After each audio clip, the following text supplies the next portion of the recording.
Assalamualaikum warahmatullahi wabarakatuh. Selamat siang pemirsa Paga TV dimanapun berada. Kembali lagi bersama saya Ririn Susanti sebagai host pada acara kegiatan pada siang hari ini, yaitu Selasa tanggal 19 Maret tahun 2024. Nah, kegiatan kita hari ini ada narasumber yang sangat luar biasa terkait dengan proses produk halal. Nah, sekarang kan lagi rame nih ya. Barangkali UMKM di Malang Raya ini ada yang punya produk terus nggak bisa mengerti atau belum mendapatkan sosialisasi terkait halal center ataupun produk halal bagi UMKM. Kita simak liputan di siang hari ini. Oke, hari ini materi kita yaitu terkait wajib halal Oktober atau WHO di tahun 2024 yang sudah diresmikan oleh Kementerian Agama. Jadi wajib halal ini bukan hanya di Malang Raya saja, tapi di seluruh Indonesia menyeluruh ya. Oke. Narasumber kita pada siang hari ini saya akan perkenalkan. Yang pertama yaitu Ibu Begum Fauzia. Selamat siang Ibu Begum. Selamat siang. Bisa diperkenalkan dirinya Ibu? Ya, tadi udah dikenalkan. Maksudnya itu Ibu Begum itu di Halal Center UIN ini sebagai apa? Gitu. Bisa dikat dulu nggak? Ya, boleh langsung aja. Oh, boleh langsung aja ya? Mbak, aku lebih nyaman diperkenalkan deh. Oh, diperkenalkan ya? Jadi jangan aku memperkenalkan diri ya. Oke, siap. Baik, ulang lagi. Bisa diulang ya? Profilnya dibaca. Iya, siap. Silakan langsung profil aja nanti. Langsung profil ya Pak ya. Oke. Pada siang hari ini kita ada tamu istimewa dari UIN Maulana Malik Ibrahim Malang, di mana ada 3 narasumber yang sangat luar biasa yang akan berbagi dan juga sharing terkait wajib halal Oktober atau WHO tahun 2024. Narasumber kita yang pertama yaitu Ibu Dr. Begum Fauzia M.Fam. Beliau sebagai Ketua Halal Center UIN Maulana Malik Ibrahim Malang. Beliau juga sekaligus Sekretaris Komite Fatwa Produk Halal di Kementerian Agama Republik Indonesia. Selamat siang Ibu. Selamat siang. Oke, narasumber yang kedua yaitu Ibu Siti Maimunah M.Fam sebagai Kepala Pusat Pendamping Produk Halal atau LP3HI dari Halal Center UIN Maulana Malik Ibrahim Malang. Selamat siang Ibu Siti. Dan narasumber ketiga yaitu Mbak Salsa Bila Arifiani sebagai pendamping proses produk halal atau P3H UIN Maulana Malik Ibrahim Malang. Selamat siang Mbak Salsa. Nah, hari ini kita akan ngobrol-ngobrol terkait bagaimana proses produk halal itu sendiri, mulai dari pelaku usahanya, persyaratannya apa. Nah, terus prosesnya itu seperti apa. Nah, ini untuk pertanyaan pertama, ini untuk Ibu Begum. Bentuk dukungan UIN Maulana Malik Ibrahim Malang terhadap Halal Center UIN terkait dengan wajib halal Oktober tahun 2024 itu seperti apa ya Bu? Boleh dijelaskan? Baik, terima kasih. Jadi Halal Center UIN Maulana Malik Ibrahim Malang adalah salah satu unit atau lembaga di bawah naungan Universitas Islam Negeri Maulana Malik Ibrahim Malang yang concern terhadap penelitian, pengabdian masyarakat maupun pendampingan yang berkenaan dengan sertifikasi halal ataupun terhadap hal-hal yang berkenaan dengan halal itu sendiri. Sebagai contoh misalnya penelitian terkait halal, pengabdian masyarakat terkait halal, kemudian aspek-aspek edukasi dan sosialisasi terkait halal dan juga sertifikasi halal. Untuk mendukung implementasi atau menyukseskan kegiatan wajib halal Oktober tahun 2024 yang sudah dicanangkan pemerintah melalui Badan Penyelenggara Jaminan Produk Halal, kami bersama-sama dengan LP3H yang lain serta lembaga pemeriksa halal yang lain di seluruh Indonesia melakukan banyak aktivitas yang sifatnya itu adalah sosialisasi, kemudian melakukan edukasi. Kami juga melakukan peningkatan layanan di tengah-tengah masyarakat, jadi terjun di tengah-tengah masyarakat. Kemudian kita juga melakukan literasi, ya, penguatan literasi tentang sertifikasi halal maupun tentang produk halal itu sendiri. Nah, mengapa ini penting? Karena memang sebenarnya sebelum seorang pelaku usaha itu kemudian tergerak mengurus sertifikat halal atau melakukan proses sertifikasi halal terhadap produk yang mereka miliki, yang perlu dipertajam atau diperkuat dari masyarakat atau pelaku usaha itu sendiri adalah tentang konsep halal, pengetahuan tentang pentingnya sertifikasi halal. Jadi kalau itu sudah masuk, sudah bisa dipahami di tengah-tengah masyarakat maupun pelaku usaha di negara kita, insya Allah upaya untuk mensukseskan wajib halal Oktober 2024 itu bisa kita raih, bisa kita capai begitu ya. Tentunya di dalam upaya kami melakukan sosialisasi, edukasi maupun literasi dan juga pengembangan penelitian dan pengabdian masyarakat yang berkenaan dengan kehalalan itu, ini ada beberapa macam kegiatan ya. Ada yang sifatnya itu adalah lanjutan. Jadi sebenarnya kita ini sudah sejak tahun 2017. Oh, sudah lama ya? Sejak tahun 2017 Halal Center UIN Maulana Malik Ibrahim Malang itu dibentuk dengan upaya untuk Tridharma perguruan tinggi terkait dengan sertifikasi halal maupun pengembangan produk halal. Sehingga yang kita lakukan saat ini itu sebenarnya adalah tindak lanjut ya, tindak lanjut dari apa yang sudah kita programkan sebelumnya, kemudian mengoptimalisasi dan mengeliminir kendala-kendala yang kita temui selama proses pencanangan itu begitu. Jadi yang dilakukan di tahun 2021, 2022, 2023 dan 2024, di mana kemudian kita mulai bisa continue melakukan sertifikasi halal di bawah naungan Badan Penyelenggara Jaminan Produk Halal, itu kita tinggal merger aja nih gitu. Apa yang sudah dikerjakan oleh Halal Center UIN Maulana Malik Ibrahim Malang sejak tahun 2017 itu kita sandingkan aja dengan apa yang dilakukan oleh Badan Penyelenggara Jaminan Produk Halal. Jadi lebih enak jalannya gitu. Insya Allah tidak kesulitan untuk ke arah yang penyesuaian itu gitu. Jadi sebenarnya goalnya sama gitu ya, goalnya sama dalam hal ini adalah kita ingin meningkatkan kualitas dari produk yang ada di negara kita. Dalam hal ini urusannya dengan adanya sertifikat halal bagi para pelaku usaha yang ada di Indonesia. Nah, selain itu kita juga mengedukasi masyarakatnya supaya di dalam mengkonsumsi itu memang mencari yang sekurang-kurangnya untuk memudahkan mereka, ya cari yang ada sertifikatnya gitu. Sehingga logikanya kalau masyarakat sendiri itu mencari yang ada logo halalnya atau ada sertifikat halalnya, otomatis pelaku usaha itu akan berlomba-lomba untuk mau mengurus sertifikasi halal gitu. Karena kalau nggak diurus, nggak dilirik masyarakat produknya begitu. Jadi tinggal menyesuaikan aja dengan apa yang sudah kita lakukan selama ini dengan yang dikerjakan oleh Badan Penyelenggara Jaminan Produk Halal.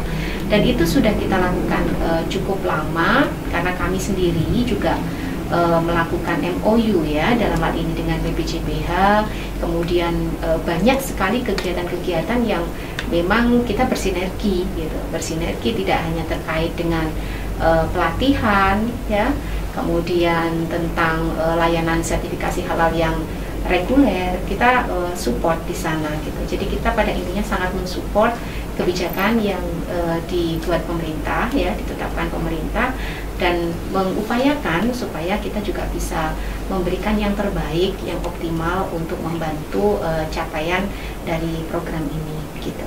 Oke. Jadi itu kalau untuk logo halal sendiri itu apa sih yang membedakan bahwa logo halal itu benar-benar resmi atau enggak? Soalnya kan saya lihat itu kalau lewat di warung itu selalu ada logo halal kayak gitu kan. Halal itu kan juga macam-macam Ibu. Apa yang membedakan dia yang benar-benar punya sertifikat halal sama cuma halal cuma ditempel aja tapi dia enggak punya sertifikat halal? Itu bedanya seperti apa Bu? Bisa dijelaskan? Ya, yang pertama setiap logo halal itu harusnya disertai dengan nomor ID ya, nomor ID dan bisa di scan barcode ya, sebenarnya itu. Jadi memang kalau kita sebagai pelaku usaha kepingin bahwa masyarakat itu mengetahui gitu ya bahwa asli atau tidak, ya dicantumkan aja nomor ID-nya sama supaya bisa di scan barcode-nya gitu. Oke, jadi cirinya harus mempunyai barcode ya Ibu ya? Jadi bukan mempunyai barcode, tapi ketika barcode-nya itu di-scan, itu memang sesuai datanya dengan si pelaku usaha itu. Oke, jadi itu menghindari untuk hal-hal yang belum resmi ya Ibu ya. Karena setahu saya kan kadang itu tinggal comot aja di Google bahwa dia produknya halal. Itu kan sering-sering di lapangan terjadi seperti itu Ibu ya. Kalau terkait dengan logo halal yang hanya tinggal comot itu maksudnya gimana ya, hanya tulisan halal? Iya. Ya kalau itu kan bukan logo, kan kita udah sepakat kalau logo halal itu yang ungu, yang terbaru yang ungu yang diresmikan oleh pemerintah. Jadi kalau yang hanya tulisan halal ya berarti kita tidak menyebutnya sebagai logo halal ya, kita udah sepakat itu gitu. Jadi kalau yang halal yang resmi itu yang berwarna ungu ya Ibu ya. Ya, yang bentuknya serupa dengan wayang itu yang sudah disosialisasikan sejak beberapa tahun yang lalu ya, tahun 2022 ya. 2021 atau 2022 saya juga ada 2022 ya Bu. 2022 kayak itu. Jadi harus ID-nya harus ada ya Bu ya kalau memang benar-benar sudah tersertifikasi halal seperti itu. Ya logikanya harus ada ID-nya. Tetapi maksud saya ketika di scan barcode itu sesuai gitu loh. Yang terjadi sekarang orang menempel logo, ID-nya ada, tapi ketika di scan barcode data yang keluar tidak sesuai dengan data pelaku usaha itu. Jadi tidak cukup hanya menempel logo dan juga mencantumkan ID-nya gitu. Harus sinkron ya Ibu ya. Gitu.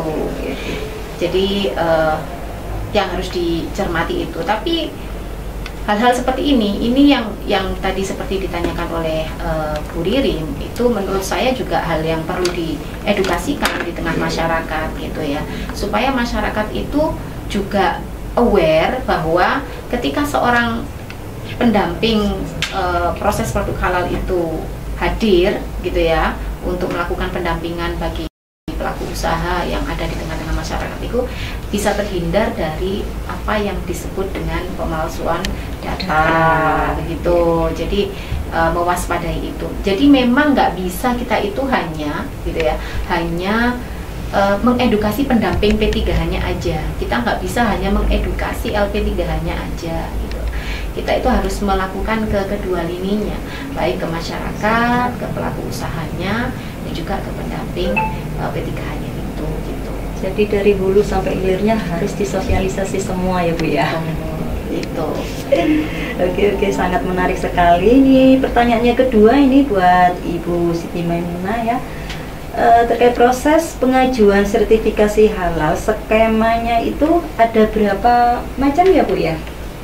Kalau untuk yang skema sebenarnya itu ada dua, ada yang reguler dan juga sertifikat. Jadi kalau memang ada beberapa syarat-syarat tertentu ya, gimana untuk pelaku usaha itu masuk reguler, masuk sertifikat yang seperti kita ketahui ya. Jadi untuk yang pelaku usaha dengan kriteria dia UMK ya, dengan nilai omset di bawah 50 juta per tahun ya, jadi maksimal 50 juta atau sampai 500 juta itu bisa sertifikat. Sertifikat itu nantinya itu tidak bisa mengajukan sendiri, tetapi harus disertai oleh pendamping. Nah, di sini dia kelebihannya itu mendapatkan fasilitasi ya, fasilitasi. Jadi pelaku usaha itu tidak berbayar, jadi dia itu gratis. Nah, Tapi di sini perlu peran pendamping BPH. Nah, peran pendamping BPH di sini yaitu nantinya mendampingi pelaku usaha untuk mendaftarkan produknya ke si halal gitu ya, sampai nanti memverifikasi produk tersebut gitu ya dari bahan proses BPH sampai nantinya bisa diverifikasi sehingga nanti membantu agar sertifikat halal itu bisa terbit. Nah, dokumen-dokumennya apa saja? Yang pertama pasti pelaku usaha itu harus punya NIP. Ya, dari NIP itu harus wajib punya karena persyaratan untuk mendaftarkan SH isi halal itu wajib ada NIP. Nah, setelah itu baru nanti mengisi wajibnya itu harus ada penyelia. Penyelianya itu boleh pelaku usaha itu sendiri, tidak perlu yang bersertifikat. Nah, yang ketiga itu jelas ya harus mengetahui SCPH, mengisi SCPH. Sebenarnya kalau dulu itu mengisi SCPH-nya manual, yang nantinya nanti di-download terus di-upload. Nah, kalau sekarang itu sudah mulai sistem semua. Jadi kita harus ngecek bahan, gitu ya. Bahan itu benar-benar harus dicek bahwa benar-benar semua sudah ada sertifikat halalnya. Terus prosesnya bagaimana gitu ya. Nah, yang di safety clear ini itu produk tertentu, tidak semua produk bisa masuk safety clear, ada ketentuannya gitu ya. Jadi banyak sekali ketentuannya, nanti mungkin bisa ditanyakan ke pendamping. Alhamdulillah pendamping PPH UIN Malang, LP3H UIN Malang itu sekarang sudah 2032. Wah, keren ya, banyak sekali ya. Kita aja beri applause dulu buat UIN Malang. Alhamdulillah kita selalu mengadakan pelatihan pendamping PPH tiap bulannya, tiap akhir bulan. Nah, di situ insya Allah nanti Bapak Ibu pelaku usaha kalau ingin mendaftarkan sertifikat halal tidak bingung lagi. Jadi nanti bisa mencari pendamping PPH ataupun nanti bisa mendaftar, bisa ke kantor Halal Center UIN Malang, nanti bisa didampingi oleh tim di Halal Center UIN Malang. Itu yang untuk safety clear. Nah, untuk yang reguler hampir sama sebenarnya. Pelaku usaha itu wajib punya NIP ya. Nah, reguler ini ketentuannya itu adalah untuk UM ke atas, menengah ke atas ya. Jadi kafe dan restoran itu semua ya. Wajib reguler, nggak boleh dan declare sebenarnya ya. Karena sudah besar ya Bu ya. Jadi wajib reguler. Nah, di reguler ini nanti dia daftar akun si halal, dia wajib punya penyelia. Penyelianya itu wajib yang sudah melalui pelatihan dan sudah ada sertifikat, itu wajib. Nah, itu juga penyelia di sini tuh semuanya wajib muslim. Kalau pendamping PPH juga wajib muslim. Nah, kalau yang di sini walaupun nantinya itu pelaku usahanya non muslim, itu wajib mencari penyelia yang muslim. Jadi masih bisa ya walaupun agamanya selain muslim untuk mendapatkan sertifikat halal masih bisa ya? Masih bisa semuanya. Jadi itu terus penyelia nanti didaftarkan di akun si halal, nanti mengupload dokumen ya SCPH itu. Jadi SCPH itu sistem jaminan produk halal yang semua itu tertulis lengkap ya. Jadi ada ketetapan halal, ada bahan, ada proses, ada produk, nanti ada monitoring evaluasi, semuanya harus lengkap diisi yang nantinya diupload di si halal. Nantinya itu memilih LPH terdekat yang sesuai dengan kriterianya, nanti baru akan diverifikasi oleh BPJPH, ditentukan LP3H yang sesuai, baru nanti akunnya pelaku usaha itu baru nanti mulai melakukan apa ya, ibaratnya menjadwal untuk adanya audit di lapangan, baru nanti setelah audit di lapangan selesai baru bisa didapatkan, bisa keluar sertifikat halal. Nah, untuk keluar sertifikat halal itu kira-kira waktunya berapa lama ya Ibu? Sebenarnya kalau secara perundang-undangan ya itu paling tidak itu kisaran 20 hari. Bisa kalau ya? bisa tergantung Bu. Jadi tergantung nanti adanya revisi. Sebenarnya kalau daftarnya sehari itu selesai memasukkan, terus nanti BPJPH itu dalam waktu memverifikasi data itu sehari 2 hari, terus nanti akan diserahkan ke LPH itu juga diberikan waktu 1-2 hari untuk ngecek, baru nanti diberikan waktu 5 hari untuk mengaudit. Setelah itu dicek untuk adanya revisi-revisi. Nah, revisi-revisi ini diberikan waktu paling tidak 2 atau 3 minggu kalau nggak salah. Itu harus sesuai waktu itu, karena kalau tidak segera revisi nanti itu bisa dianggap harus pulang, dikembalikan, harus mengulang itu. lagi, karena kebanyakan memang pelaku usaha itu kalau disuruh merevisi belum tentu Males ya. cepat merevisinya itu ya. Jadi itu, nah nanti sidang fatwa itu juga cepat kok, kalau nggak salah waktunya cuma 3 hari ya, 3 hari. Kalau sudah finish semuanya sudah terpenuhi, cepat kok keluar sertifikat. Cuman memang kendalanya rata-rata direvisi biasanya. Oh, seperti itu. Sama kalau di Sertikut kan juga gitu. Revisi ya. Ya, lebih cepat sebenarnya. Oke, untuk pertanyaan yang selanjutnya yaitu capaian LP3H UIN Maulana Malik Ibrahim Malang ini sudah apa aja yang sudah dicapai selama ini, Bu? Belum perkenalan juga ya tadi. Ya. Alhamdulillah LP3H UIN Maulana Malik Ibrahim dulu itu dirintis oleh Ibu Hukum, Ketua Halal Center kami yang merintis itu di Desember 2021. Itu terregistrasi, yang dulu itu hanya penyuluh saja. Itu dipilih oleh dari BPJPH pusat yang memilih dulu ya. Nah itu 2021, baru 2022 itu kita melakukan pelatihan sampai batch 10, 2023 juga pelatihan tapi tidak banyak, lebih kepada penguatan. Nah sampai sekarang baru ada pelatihan lagi karena memang ada pendamping yang aktif, ada yang nggak aktif gitu. Nah alhamdulillah di tahun 2023 kemarin itu ada Halal Fest, Java Halal Fest 2023 bulan Oktober. Alhamdulillah kita mendapat penghargaan LP3H aktif terbaik di Jawa Timur. Wah, luar biasa ya. Aplaus dulu buat UIN Maulana Malik Ibrahim Malang ya. Dan alhamdulillah November juga kita ada di acara Halal World 2023, itu juga termasuk LP3H terbaik se-Indonesia. Itu di Jakarta acara, jadi LP3H terbaik se-Indonesia. Selamat buat UIN Maulana Malik Ibrahim Malang. Ternyata kinerjanya sangat luar biasa ya di ini ya, motivator oleh Ibu Begum. Iya, beliau selamat Ibu. Wanita-wanita tangguh yang luar biasa. Alhamdulillah beliau ini ya, jadi memang beliau yang merintis dari awal 2021, 2022, 2023 sampai alhamdulillah gitu, dengan bimbingan beliau kita bisa sampai di sini. Apalagi dengan banyaknya sekarang itu pendamping gitu ya. Jadi yang tidak aktif itu nantinya alhamdulillah ada yang mulai aktif kembali gitu. Jadi ya memang diharapkan di sini juga pendamping BPH itu mulai aktif semua ya. Motivasi untuk bekerja aktif. Terima kasih Bu Muna penjelasannya. Ini ada narasumber yang ketiga, ini Mbak Salsa. Nah, Mbak Salsa ini adalah pendamping proses produk halal atau P3H dari UIN Maulana Malik Ibrahim Malang. Nah, selama ini Mbak Salsa di lapangan itu kendalanya seperti apa, Mbak? Jadi sebenarnya kendala basicnya itu di kesadaran pedagang ya pastinya. Jadi nggak semua pedagang itu punya keinginan untuk mengajukan sertifikasi halal dengan alasan yang bermacam-macam. Biasanya itu kayak ini produk saya sudah pasti halal jadi nggak perlu disertifikasi, seperti itu. Yang kedua biasanya terutama di pasar-pasar gitu kayak jajan produknya berupa jajanan kue basah itu bukan produknya si pedagang itu sendiri. Jadi menjualkan saja hanya berupa hanya sebagai distributornya. Dan yang produsen aslinya itu biasanya dihubungi antara yang satu sulit, kedua itu masih belum berminat tadi.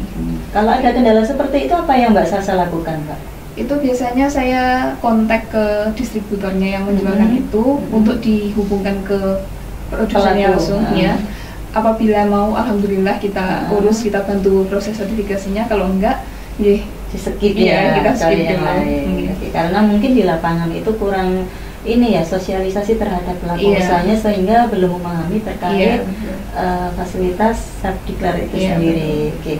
Nah kalau dari pelaku usahanya selain itu ada kendala lagi nggak, Mbak? Mungkin terkait foto produk dan sebagainya, itu kendala di lapangan seperti apa, Mbak? Atau mungkin pelaku usahanya susah diajak foto produk, nunggu produknya ready atau gimana? Bisa dijelaskan? Ada beberapa pelaku usaha itu yang produknya itu musiman gitu, Bu, atau nggak selalu ada gitu. Jadi susahnya kita di situ. Contohnya produk apa itu, Mbak? Yang untuk musiman? Contohnya kayak kue kering gitu kan biasanya adanya kayak musim lebaran aja kan, Bu. Jadi kayak kita waktu menawarkan untuk sertifikasi itu nanti dulu deh Mbak, ini lagi nggak buat, kalaupun buat cuma foto produk kan kayak mereka keberatan gitu. Terus yang kedua itu biasanya faktor usia si pelaku usaha sih. Jadi mereka kan kayak kesulitan untuk memegang dari akun si halalnya. Selain itu juga biasanya itu mereka nggak punya WA, di mana WA di proses pengajuan ini kan satu hal yang penting juga. Jadi kalau seperti itu apa yang Mbak Sasa lakukan? Kalau misalkan orangnya sudah gaptek, nggak punya HP kayak gitu kan, di lapangan masih banyak sekali nih seperti itu. Kalau masih bisa diusahakan itu biasanya saya menghubungi saudaranya atau siapa supaya bisa dibantu si pelaku usaha itu biar bisa tersertifikasi gitu. Jadi apapun kendalanya masih ada jalan keluar. Masih banyak jalan menuju Roma kan. Oke, baik, untuk Mbak Sasa sendiri itu sampai saat ini sudah berapa banyak yang didampingi Mbak Sasa? Saya sekitar 50 sampai 60. Lumayan ya. Ini tuh di Kota Malang ya? Iya, di Kota Malang sama bermacam-macam juga sih. Jadi bukan Kota Malang tapi Malang Raya juga ya. Malang Raya juga. Oke. Baik. Hari ini kita sudah berbicara terkait nih sertifikasi produk halal. Jadi produk halal itu sekarang itu hukumnya wajib bagi setiap pelaku usaha. Karena di tahun 2024 ini di bulan Oktober semua produk makanan minuman wajib bersertifikasi halal. Nah, kira-kira kalau misalkan belum mempunyai sertifikasi halal ini Bu Begum, sanksinya apa ya? Oke. Jadi mungkin saya sedikit meluruskan ya tadi yang disampaikan oleh Bu Ririn. Untuk yang diwajibkan halal di tahap pertama di bulan Oktober tahun 2024 itu kita fokusnya masih kepada 3 produk saja. Jadi belum berlaku seluruhnya. Tadi kan di sini masih sebagian ya. Jadi pada 3 produk apa saja itu? Yang pertama adalah makanan dan minuman. Karena produk ini yang paling banyak kita jumpai di tengah-tengah masyarakat, paling sering diperjualbelikan begitu ya, dan variannya sangat banyak gitu ya, sangat membuka peluang bahwa ini itu bisa segera disertifikasi gitu ya. Kemudian yang kedua adalah produk bahan baku, bahan tambahan pangan, sama bahan-bahan yang berkaitan untuk proses produksi, tapi bahannya nih. Kalau tadi yang di pertama itu kan produknya. Nah, yang kedua ini produk-produk yang dipakai untuk memproduksi itu tadi, bahan makanan dan untuk produksi makanan dan minuman itu tadi. Itu yang disertifikasi harus nih di Oktober 2024 harus segera. Nah, yang ketiga, ini yang menjadi PR sebenarnya, tapi harus segera diselesaikan di Oktober 2024, yaitu produk sembelihan dan jasa sembelihan ya. Jadi tadi kalau Mbak Salsabila itu menyampaikan kendala, mungkin ada satu yang terlewat nih, kalau yang urusannya sama perdagingan gitu ya. Kalau urusannya sama ayam sama daging ya, bersembelihan. Ada banyak kan sekarang, ada banyak bebek gitu ya, burung dara gitu ya, lele. Kalau seperti itu gimana Bu? Kalau lele mujair kan tidak masalah ya, karena dia ayam mungkin mungkin seperti ayam, kemudian burung dara, bebek, kemudian sapi, kambing. Nah, itu yang menjadi PR. Makanya dari sekian banyak produk yang beredar di negara kita dan itu masuk di dalam Undang-Undang JPH nomor 33 tahun 2014 itu masuk dalam produk yang wajib bersertifikat halal. Di tahap pertama ini kita baru fokus pada 3 itu ya. Nah, kemudian yang tadi ditanyakan oleh Bu Ririn tadi berkaitan dengan apa tadi istilahnya yang tadi disampaikan wajib halal 2024 yang ke arah produk kalau ternyata belum disertifikasi. Jadi kalau ternyata sampai nanti belum disertifikasi halal, sanksinya apa? Sanksinya ada berbagai macam ya Bu Ririn. Itu tergantung bentuk produknya, pelanggarannya dan juga produknya serta skalanya yang sudah tercantum di regulasi. Jadi bisa saja itu bentuknya produknya harus dihentikan peredarannya, atau bisa juga sanksi yang bisa sifatnya administratif, begitu ya. Jadi macam-macam itu yang sesuai dengan yang apa yang ditetapkan di PP ya, di PP 39 itu mungkin.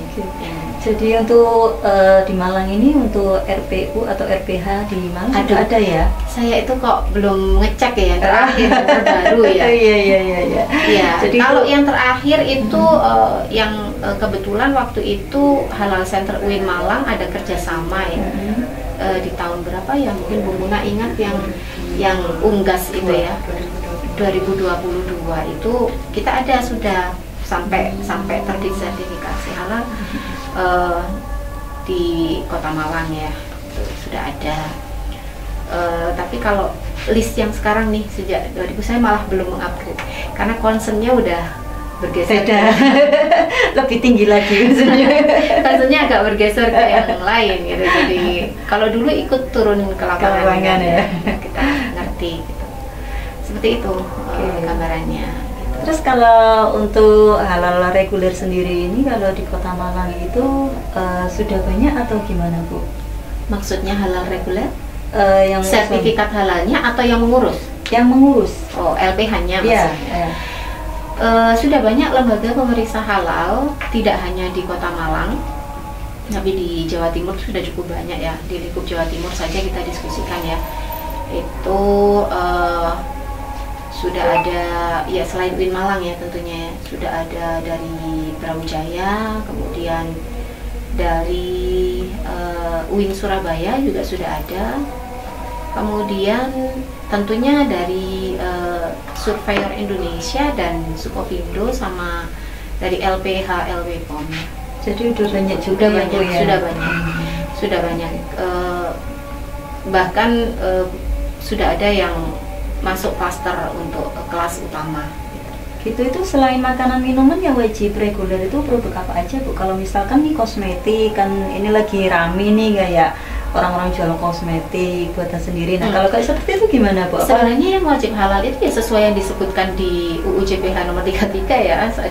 Ada barang dan jasa kan ya, ada produk, ada jasa.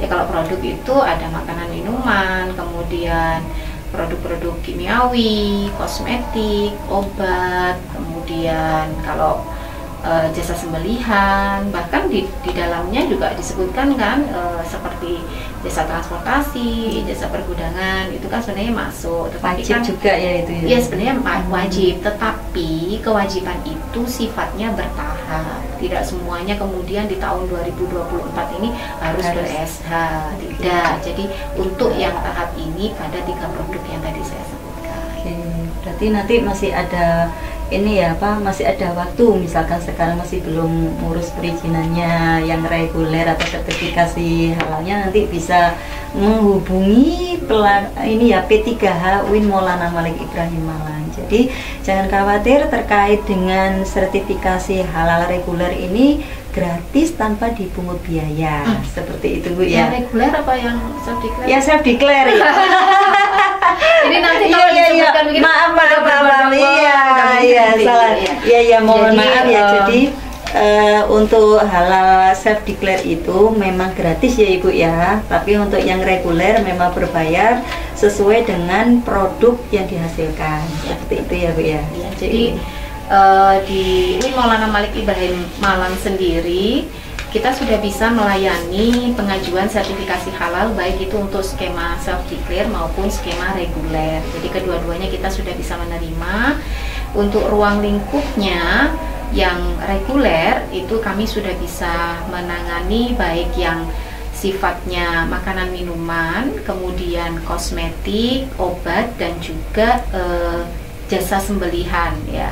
Kita sudah bisa menerima untuk klien itu untuk sertifikasi halal skema reguler. Oke, baik, terima kasih Bu Begum untuk penjelasannya pada sore hari ini. Terima kasih Bu Satu yang Siti. belum masuk tuh yang tentang komite. Oh ya, ini ada satu pertanyaan lagi ini ya. terkait ini ya, peran Komite Fatwa dalam mensukseskan WHO atau wajib halal Oktober itu seperti apa, Ibu Begum bisa dijelaskan?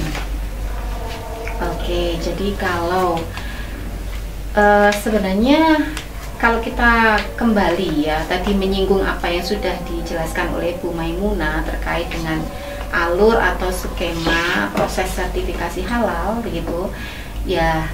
Komite Fatwa itu adalah mitra dari Badan Penyelenggara Jaminan Produk Halal, dalam hal ini sebagai lembaga yang berwenang untuk menerbitkan ketetapan halal ya. Jadi sebagaimana kita tahu, sertifikat halal yang diterbitkan oleh Badan Penyelenggara Jaminan Produk Halal itu diterbitkan dengan dasar apa? Dengan dasar adanya ketetapan halal. Baik untuk yang skema self-declare maupun yang skema reguler, dua-duanya pasti harus ada ketetapan halal ya, dari Komisi Fatwa maupun dari Komite Fatwa Produk Halal. Jadi untuk yang sertifikasi halal self-declare ya, di tahun 2023 itu sendiri kami di Komite Fatwa Produk Halal sudah bisa menghasilkan ya, atau bukan menghasilkan ya, menetapkan kehalalan produk itu kurang lebih sebanyak 1.400.000